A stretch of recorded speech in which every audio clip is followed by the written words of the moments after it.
4 بنطلونات ترند جدا في 2024 لازم تبقى موجودة في دولابك. ارت ستوديو هيسهلها عليكي. اول حاجة بتيجي في بالنا هي الراحة، علشان كده البنطلون المقلم مصنوع من القماش الخفيف الناعم، وتصميمه المقلم بيخلي شكلك انيق جدا. ممكن تلبسيه مع قميص بسيط او سويت شيرت. وتاني نوع معانا البنطلون القطن اللي فيه تانيات، بيدي شكل مودرن جدا للاوتفيت بتاعك، وممكن تلبسيه مع تي شيرت بالوان هاديه او بلوزه شيفون.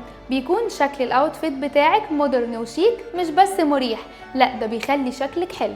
وبنطلون الشيتا، وهو بنطلون منقوش على شكل جلد النمر، وبتكون بالوان زي البني او البيج او الالوان الغامقه، وبتكون مناسبه جدا في المناسبات الغير رسميه او الكاجوال. اخر بنطلون معانا هو البنطلون الكروشيه اللي بيميزه بتفاصيل الدقيقه، وتقدري تلبسيه بطريقه كاجوال مع تي شيرت بسيط بالوان هاديه زي البيج او الرمادي، علشان يكون لايق مع غرز البنطلون.